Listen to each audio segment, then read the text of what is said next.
Udah kita kasih begini tak dipikirkannya. Aduh mak, kalau orang pantai bilang itu jelebo Pak. Selalu tersenyum dan berpikir indah. Ketemu lagi dengan Senyum Om Bahar. Hari ini kita kedatangan tamu yang sangat istimewa. Seorang tokoh masyarakat di Sumatera Utara. Beliau adalah Haji Saripudin Siba, SH MHum. Beliau adalah Ketua Perhimpunan Usaha Taman Rekreasi Indonesia Sumatera Utara. Kemudian mungkin belum banyak yang tahu, beliau adalah pemilik Siba Island atau Pulau Siba di kawasan Belawan di hamparan Perak. Mari kita sapa beliau. Assalamualaikum Pak Haji. Waalaikumsalam. Salam corona. Salam corona ya.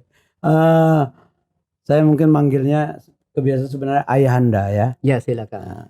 Ayahanda, bolehlah kita berbincang-bincang untuk mengawalinya. Ayah cerita bagaimana perkembangan Putri di Sumatera Utara. Ya Putri, kebetulan saya diamanahkan ketua sudah 2 tahun ini. Alhamdulillah Putri ini kan udah lama kali mati di Sumatera Utara. Jadi ketika kita jadi ketua, terus dipercaya beberapa bulan yang lalu menjadi tuan rumah rapat kerja nasional. Jadi kemarin seluruh pengurus se-Indonesia itu berakhir di Sumatera Utara.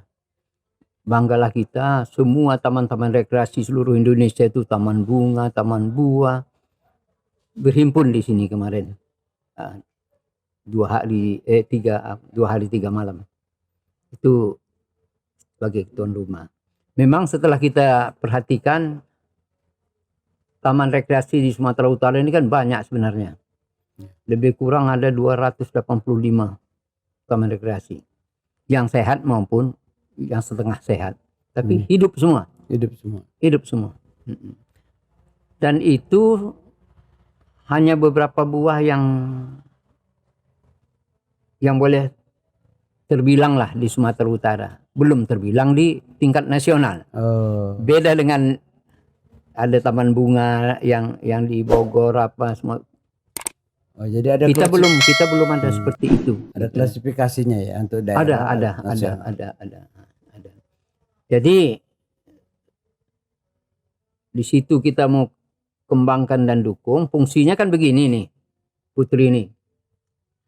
Dia tuh mengkoordinasi, membuat silaturahmi, saling sharing, tukar pendapat, saling dorong, dan bersekutu memperjuangkan fasilitas-fasilitas yang diperlukan oleh taman rekreasi di berbagai tempat di Sumatera Utara. Itulah.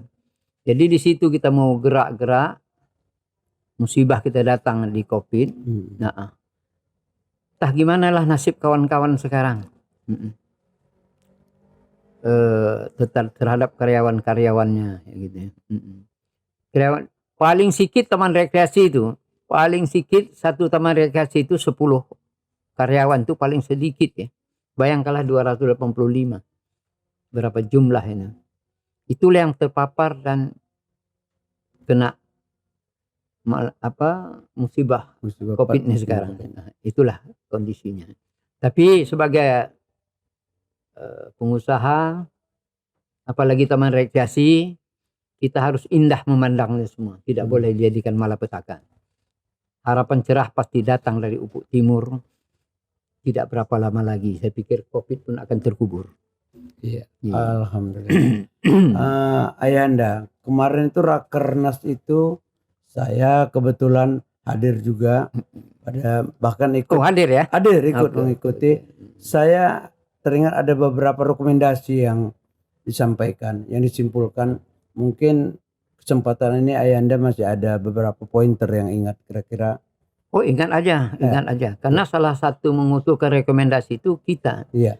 Salah satu yang terpenting itu untuk kepentingan Sumatera Utara, rekomendasi itu ialah memperhatikan pembangunan pariwisata di pantai timur Sumatera Utara. Nah, itu dia. Itu yang selama ini pincang. Ya. Heran pemerintah, heran juga masyarakat, heran semua stakeholder pariwisata. Pemerintah provinsi kan pernah tetapkan kunjungan wisata di Sumatera Utara ini kan 1 juta. Iya. Targetnya 1 juta, tapi tidak pernah tercapai. Bukan lagi tercapai, jauh panggang dari api. Di sekitar 200.000 ke bawah. 200.000 ke bawah. Itulah keprihatinan itu. Padahal kalau dilihat dukungan dana dari pusat itu nggak tanggung-tanggung.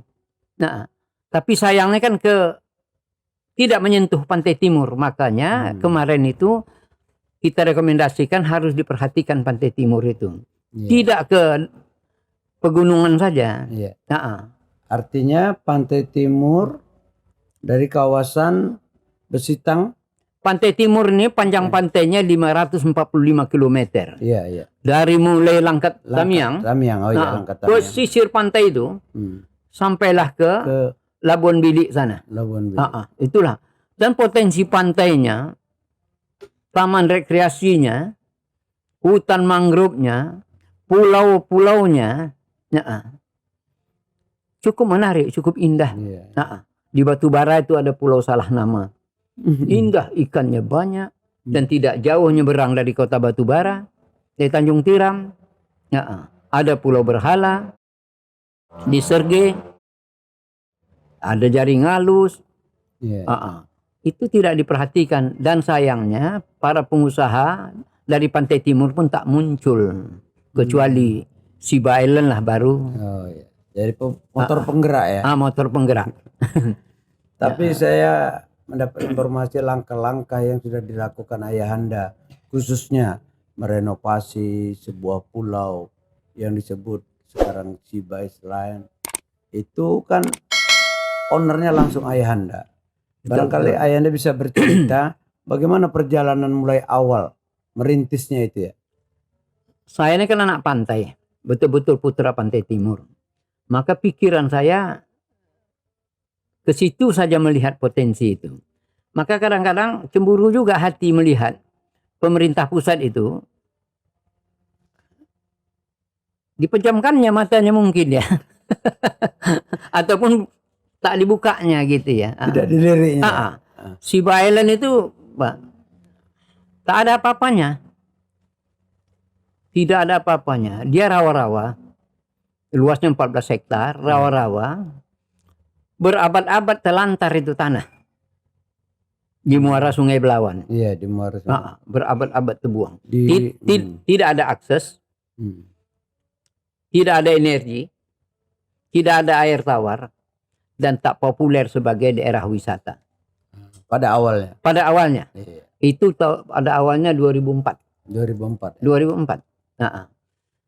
Tapi saya berpikir sebagai putra daerah, kenapa tidak harus dikelola? Dan semua itu kalau kita mau, di mana ada kemauan kan situ ada jalan. Iya betul. Tertembus itu semua. Tertembus. Rawa-rawa tadi kita timbun. Dari tak populer jadi daerah wisata. Dari tak sempurna sebagai daratan, sekarang sudah sempurna. Dari 2 kamar bertumbuh dari 2007 kita resmikan. Dari 2 kamar. Sekarang udah 45 kamar. Udah punya waterboom. Sudah punya sarana-sarana olahraga, water sport dan sebagainya. Outbound.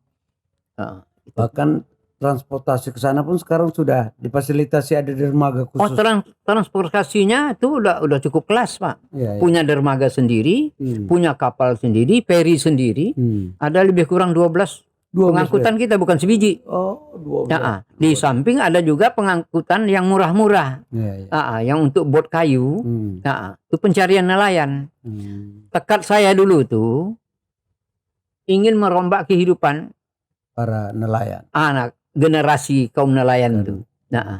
Supaya jangan diwarisinya kesusahan orang tuanya itu. Ya alhamdulillah berjalan udah 15 tahun ini. Sudah adalah sekolah pariwisata, udah ada sekolah perkapalan. di Siba Island itu. Bukan anak-anak Oh, kampung itu, anak di kampung. sekitar situ. Oh, yang sudah keluar. Yang karena mereka cemburu melihat orang-orang yang kerja di situ. Oh, gitu. Jadi Terpacu deh. misi saya tuh saya kepingin menyentuh anak nelayan itu sebagai anak nelayan, menyentuh anak nelayan. Iya. Udah tersentuh. Iya. Tinggal peningkatan lagi saya pikir.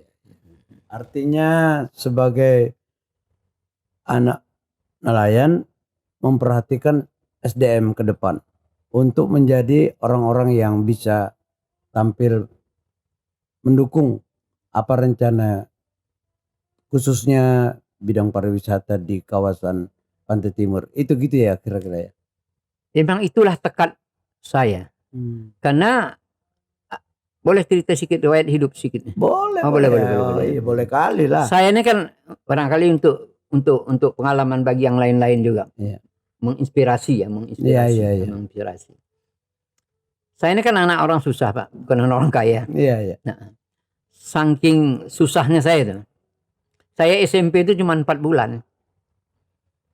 Tak terbayar uang sekolah, berhenti 4 tahun namanya, Pak. 4 tahunlah saya jadi anak nelayan di sekeliling pulau itu.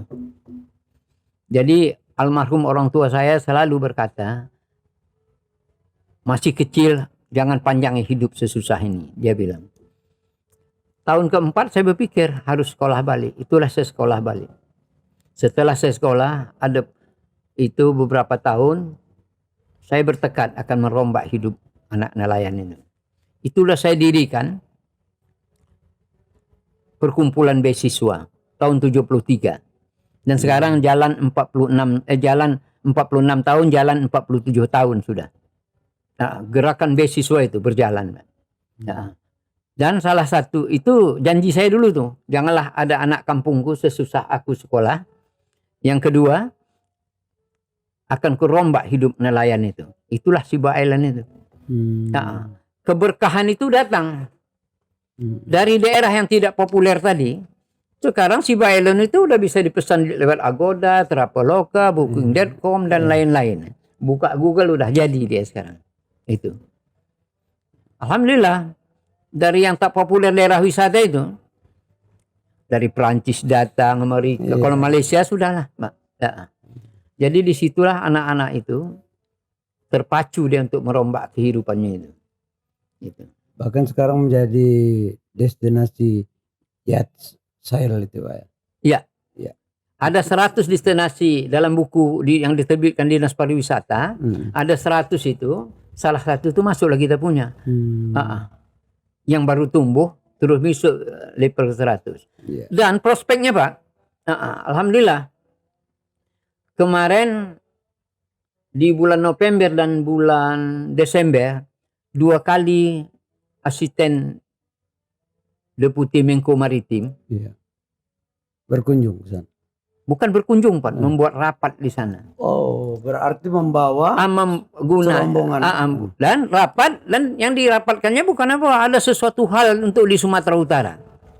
Kemarin itu sudah disepakati, itulah pusat IAK. Pusat IAK bagian barat Indonesia. Yang akan dijadwalkan tuh kemarin akan dibuatlah rally IAK Indonesia bagian barat. Yang selama ini Indonesia Timur ada 5 event, Pak. Sekarang itulah yang ditetapkan kemarin. Semestinya di bulan Agustus ini udah mulai, Pak, sampai November. Terkendala Covid, Pak. IO-nya sudah datang, semua kemarin itu udah final, Pak. Yang mimpin rapat itu kemarin Ibu Kadis Pariwisata, Ibu Uria, Provinsi Sumatera Utara. Sampai seperti itu sudah terangkatnya Sumatera Utara dengan kehadiran Siba Island. Luar biasa. Kita angkat topi seorang ayahanda Siba begitu semangat, menggebu. Dan kawasan itu masuk di Kabupaten Deli Serdang. Ya, Kecamatan Hamparan Perak, Kabupaten Deli Serdang.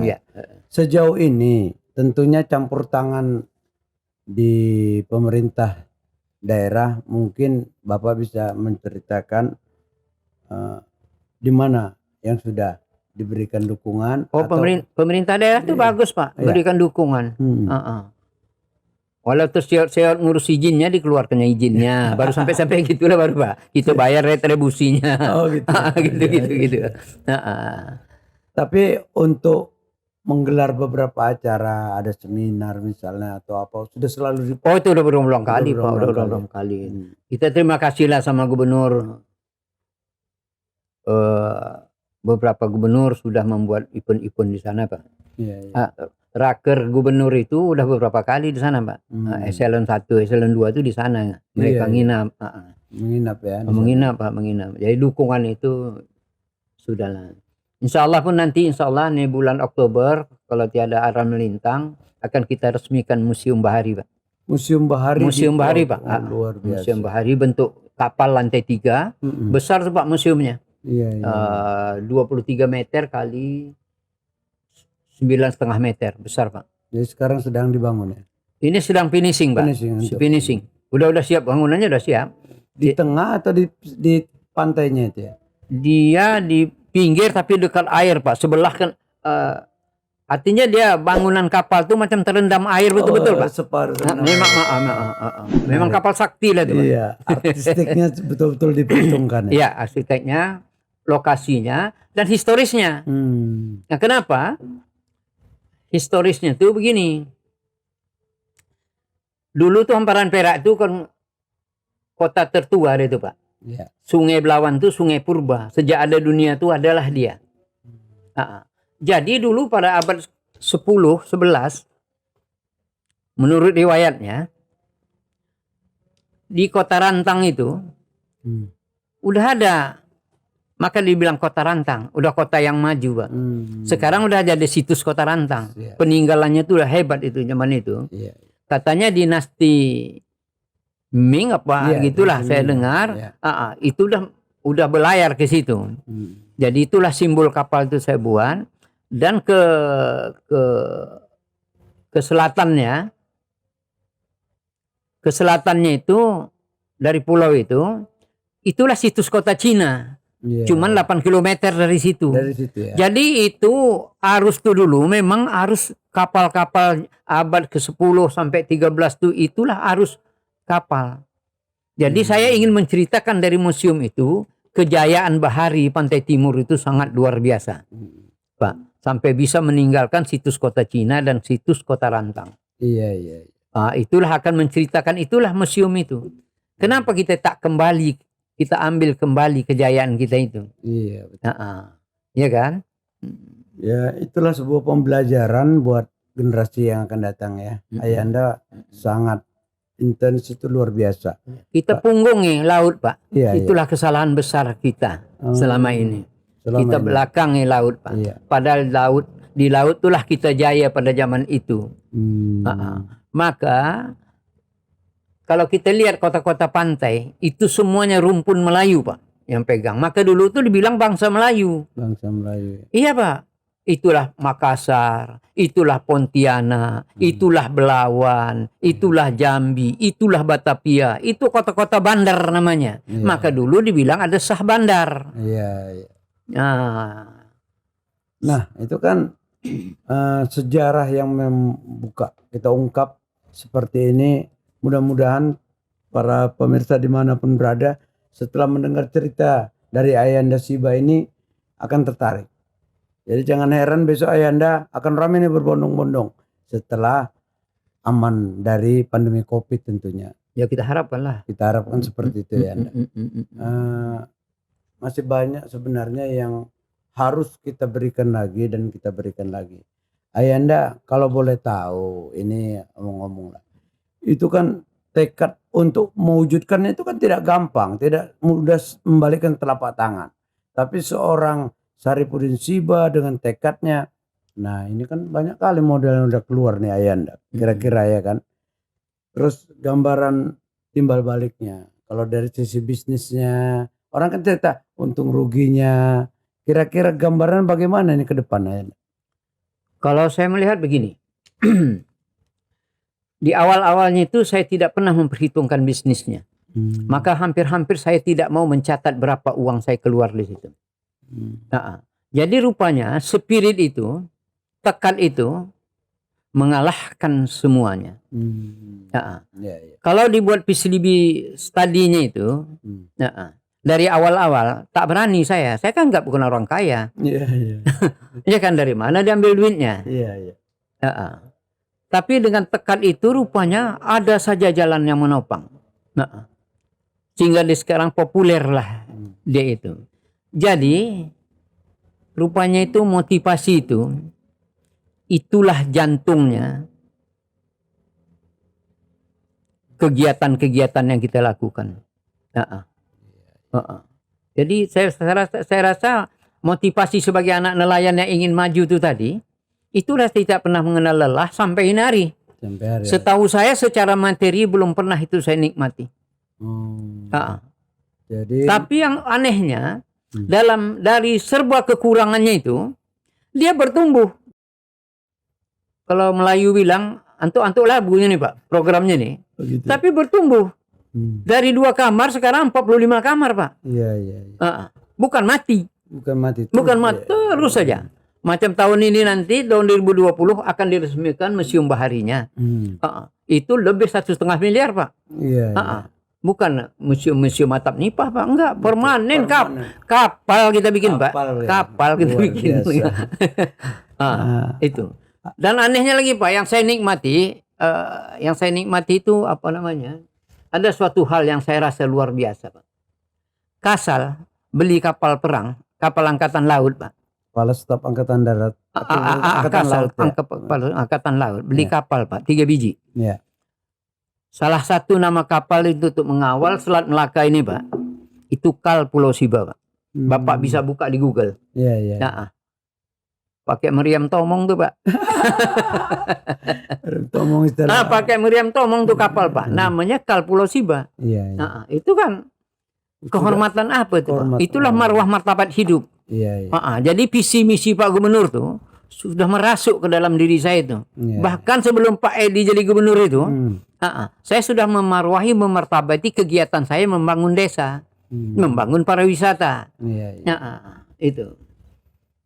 Jadi memang sangat menginspirasi apa yang disampaikan oleh Ayanda. Dan saya yakin banyak lagi tokoh-tokoh yang berkecimpung di dunia pariwisata. Mungkin perlu spirit dari Ayanda. Apa yang perlu dilakukan ini untuk kebersamaan? Saya pikir penghayatan terhadap kehidupan pariwisata Sumatera Utara perlu kita hayati, renungi masing-masing. Merenungnya itu begini, betul-betul potensi yang ada ini kita gali sesungguhnya. Jangan tunggu-tunggu pemerintah Pak sebagai orang pariwisata. Kalau saya tunggu pemerintah Pak, berhenti itu. Perkara belakang sudah jadi pemerintah support, ya alhamdulillah. Ternyata Menko Maritim tadi kan sudah buat ini, ya.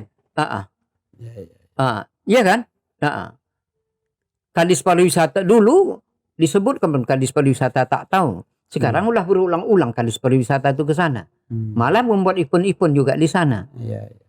Jadi saya pikir semua kita insan pariwisata, kita renungi.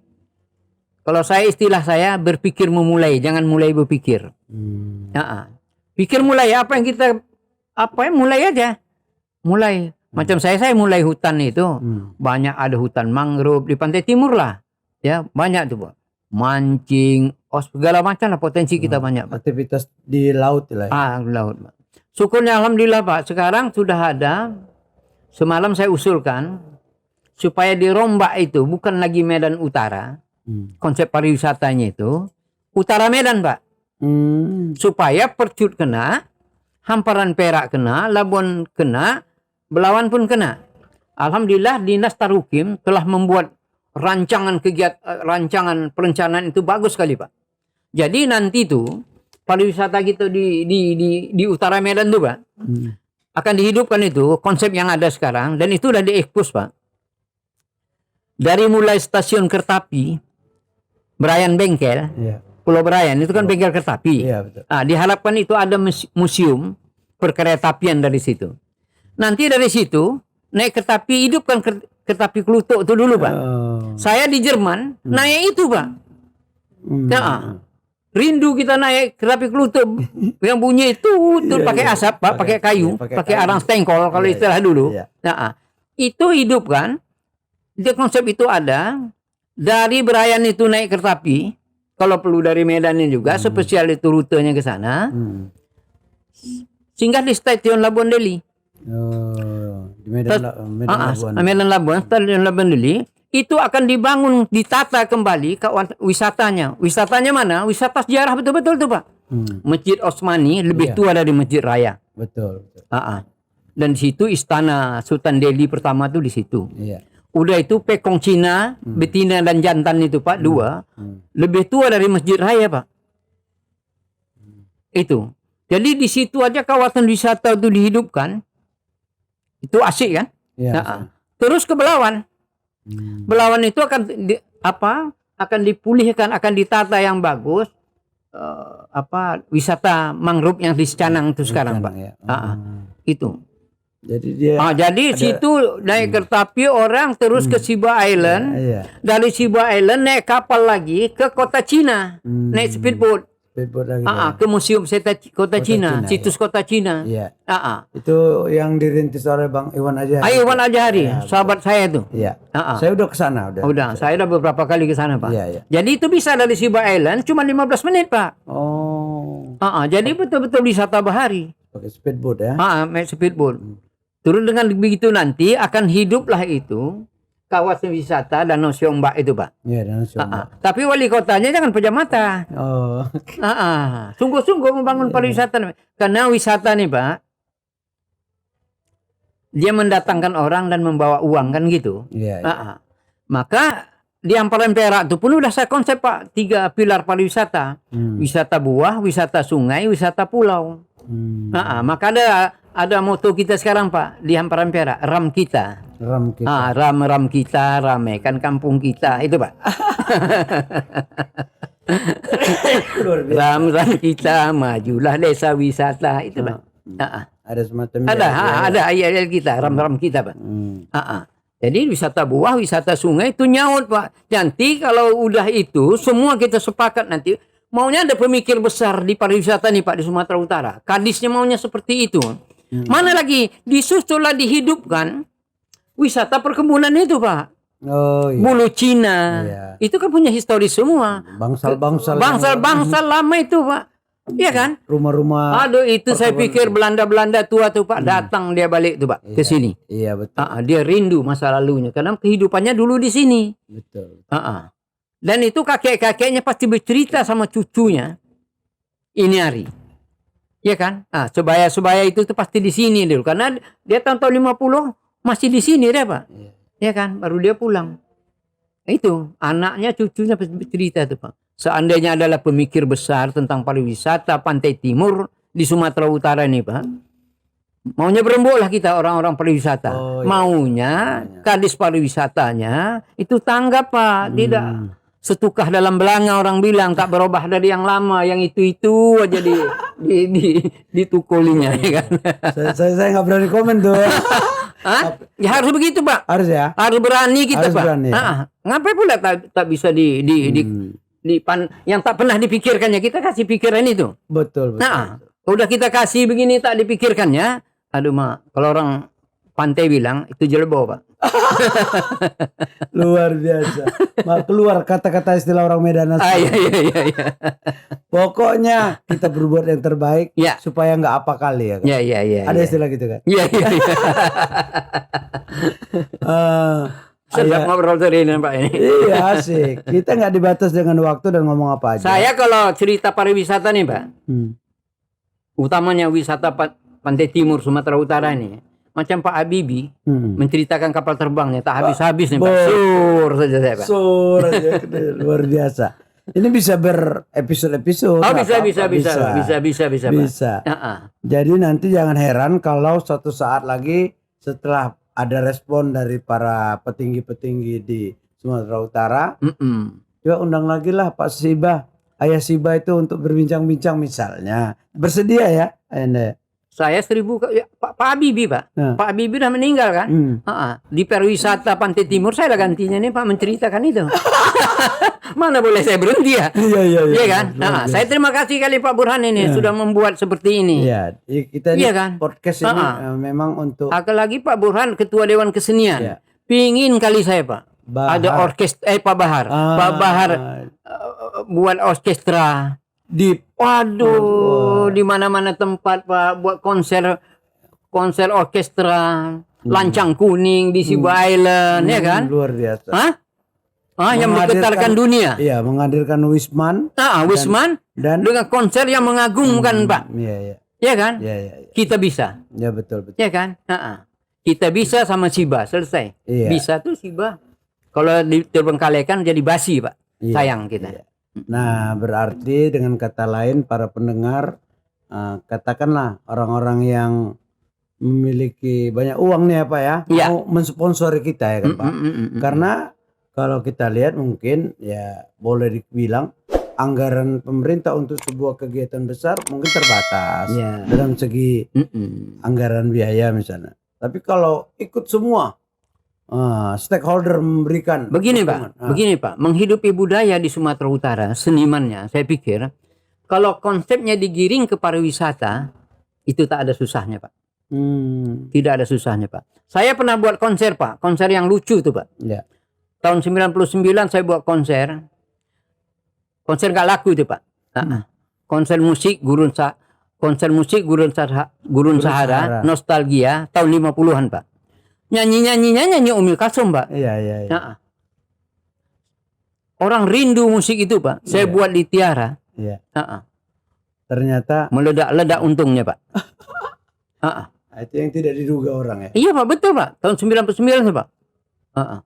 Padahal itu nggak laku Pak, konser apa itu? Iya. Udah Gurun Sahara lagi. Kita orang Melayu kok Gurun Sahara, musik Arab sana di bawah. Tapi tahun 50-an lagu-lagu itu cukup populer di Sumatera Utara. Lahirlah komponis-komponis hebat, Profesor Ahmad Baki. Lirik-lirik lagunya kan dari Teluk Parsi semua tuh Pak. Irama-iramanya tuh.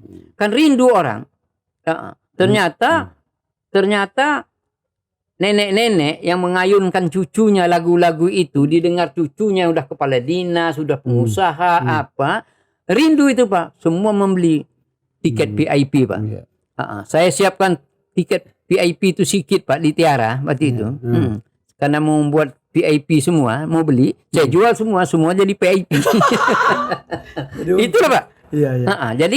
Jadi seniman Sumatera Utara juga maunya berpikiran seperti itu Pak. Iya.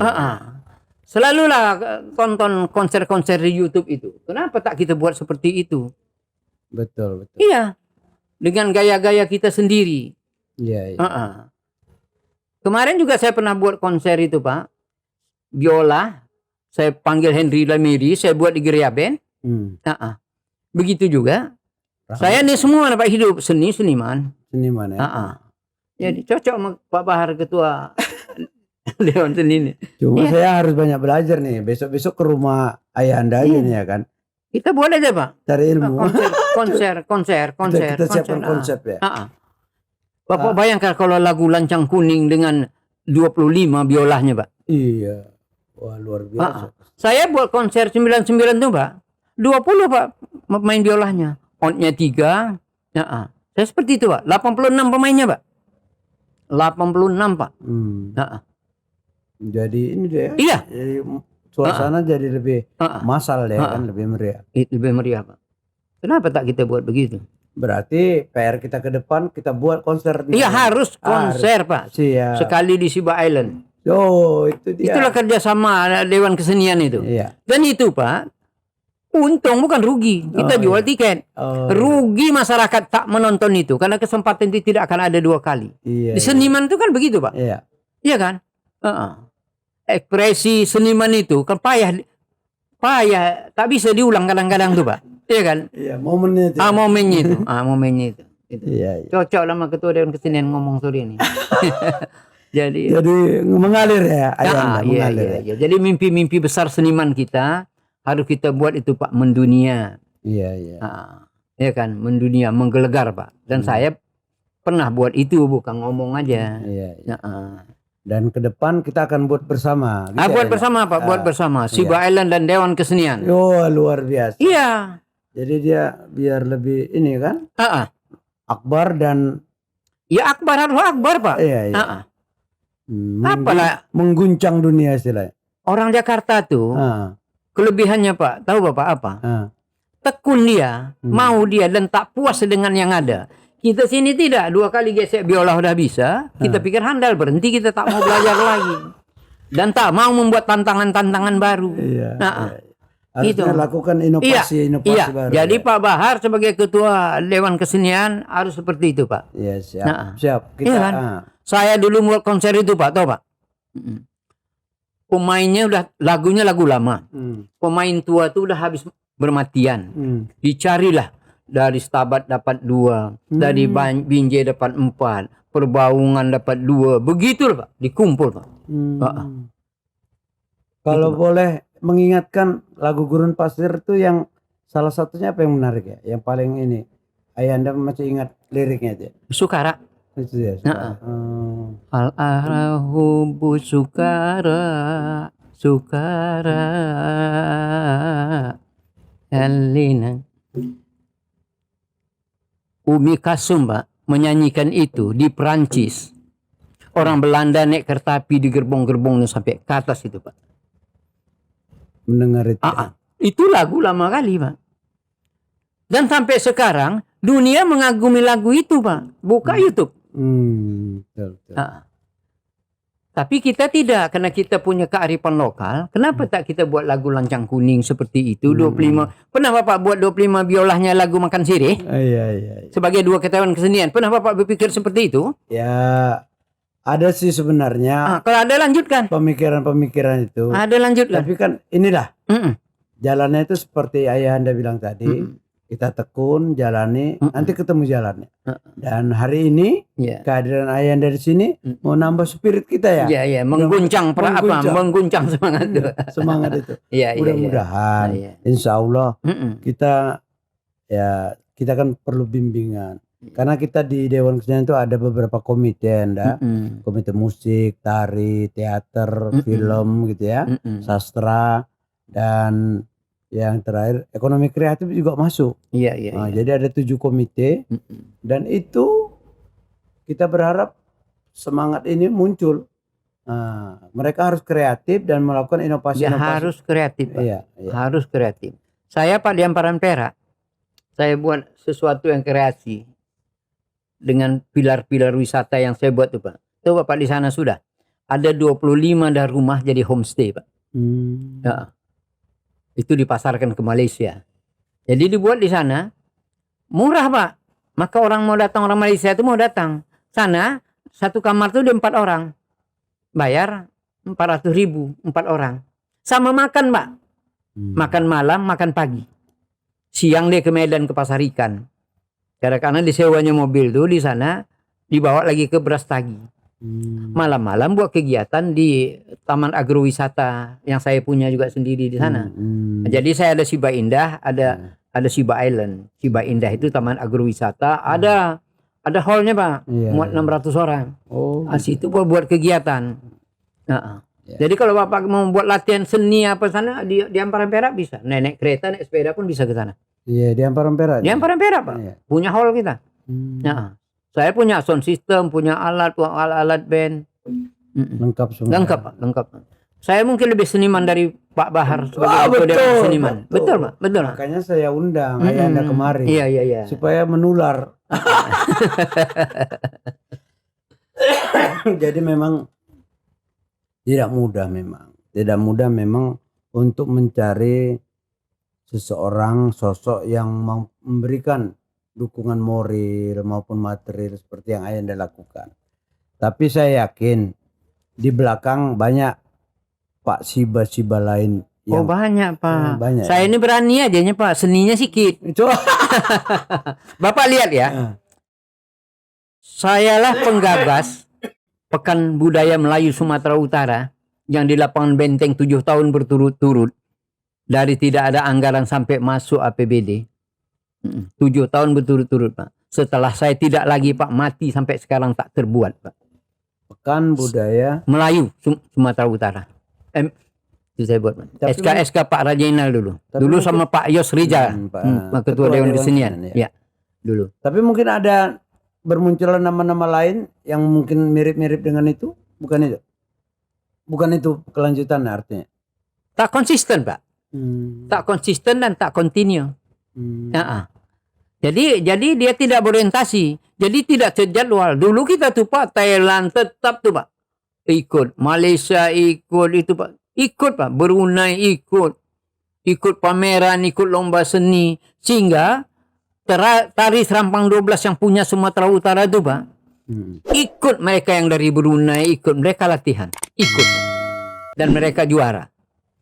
Dan saya ingat Pak, juara beberapa kali juara itu justru DKI yang juara. Serampang 12 Pak. DKI. Nah, bukan Sumatera Utara. Kenapa tak kita jadikan satu yang wah Pak? Kita Sumatera Utara ini berbagai etnis. Maunya yang satu-satu sudah kayak Serampang 12 Pak, yang sudah disenangi Soekarno, yang sudah naik dulu ke tingkat nasional. Maunya kita tuh salah satu itu jadikan pilar. Itu satu, ini satu. Jadi semua kita tuh berkeliling, bergaunglah seniman, bergaunglah pariwisata, bergaunglah gema budaya Sumatera Utara itu Pak. Jadi kita jangan ego kita masing-masing, egosentris kita masing-masing budaya, keliru tuh Pak. Masing-masing menonjol menenggelamkan yang satu, nggak boleh itu Pak. Nggak boleh. Sebagai seniman tidak boleh. Harus bangkit bersama. Harus bangkit. Seandainya hilang tortor, siapa yang pedih? Saya seorang Melayu. Jadi Ayanda, Betul. Lanjut. Ayanda pesan-pesan yang sangat aktual saat ini, khususlah terkait dengan kita kan cerita tadi udah kita sebutkan pandemi COVID ini. Sebaiknya para seniman bagaimana? Jangan terlalu galau kira-kira gitu ya. Saya pikir COVID ini begini Pak. COVID ini kan wabah. Setiap musim ada wabah Pak. Setiap musim wabah tak pernah tak terlewati. Ada yang kurang pandai menjaganya, dialah yang menjadi korban. Makanya supaya kita jangan jadi korban, pandai-pandailah kita menjaganya. Apa aturannya kita ikuti. Kalau di pariwisata, ikuti jaga jaraknya, cuci tangannya, kan gitu. Artinya protokol kesehatan itu ikuti aja. Patuh ya. Orang yang ikut itu mudah-mudahan selamat. Karena udah perjalanan hidup di dunia ini tak pernah lepas dari wabah itu Pak. Betul. Dan setiap musim wabah siapa yang waspada pasti selamat. Pasti selamat. Itu artinya kita harus menjaga diri sendiri. Menjaga diri sendiri. Kita lah menyelamatkannya. Keluarga kita. Keluarga kita. Orang di sekitar kita. Baik Ayanda. Ya oke. Kalau kita lanjutkan ini bisa berseri-seri nih. Oh saya Habibie tadi Pak. Tak kenal apa. Tidak bisa ini. Jadi Ayanda mohon maaf. Untuk saat ini kita batasi dulu. Sepakat Pak. Ayanda, sekali lagi kami dari orang-orang muda yang memiliki semangat ini terima kasih atas wejangan-wejangan, atas segala yang memberikan spirit buat kami. Mudah-mudahan ini menjadi berguna bagi siapa saja yang mendengar kita dan melihat kita. Insya Allah mudah-mudahan. Bermanfaat. Iya bermanfaat. Bermanfaat. Sesuatu yang tak cocok dimaafkan. Gaya saya begini, gaya meledak. Iya. Orang kampung bercakap lah, ya kan? Maklumilah. Tapi itu tadi ya Yanda. Orang kan banyak bertanya-tanya, yang mana sih Pak Siba? Nah sekarang udah kenal. Di seluruh Indonesia sekarang orangnya pendek, hidungnya pesek. Tapi tidak jelek, pemikirannya tidak pendek. Ngeri luar biasa nih. Terima kasih ya. Sampai ketemu lagi. Yuk. Baik ya. Baik pemirsa, selalu tersenyum dan berpikir indah.